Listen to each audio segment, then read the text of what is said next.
আর মাত্র কয়েকদিন বাকি। এখনই চতুর্দিকে শুরু হয়ে গেছে মায়ের আগমনের উৎসবমুখর পরিবেশ। মূর্তি, প্যান্ডেল বানানোর কাজ প্রায় শেষের দিকে। দিকে দিকে ফুটে আছে কাশ ফুল।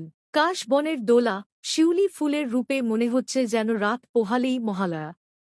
এই বছর দুর্গাপুজোর মহালয়া পড়েছে ২ অক্টোবর। দিনটি বুধবার। এরপর ৮ অক্টোবর থেকে পুজো শুরু। মহাপঞ্চমী পড়েছে ৮ অক্টোবর, মঙ্গলবার। ৯ অক্টোবর পড়েছে মহাষষ্ঠী, দিনটি বুধবার। মহাষ্টমী পড়েছে ১০ অক্টোবর, বৃহস্পতিবার। মহাষ্টমী তিথি ১১ অক্টোবর, শুক্রবার। ১২ অক্টোবর পড়েছে মহানবমী তিথি, দিনটি শনিবার।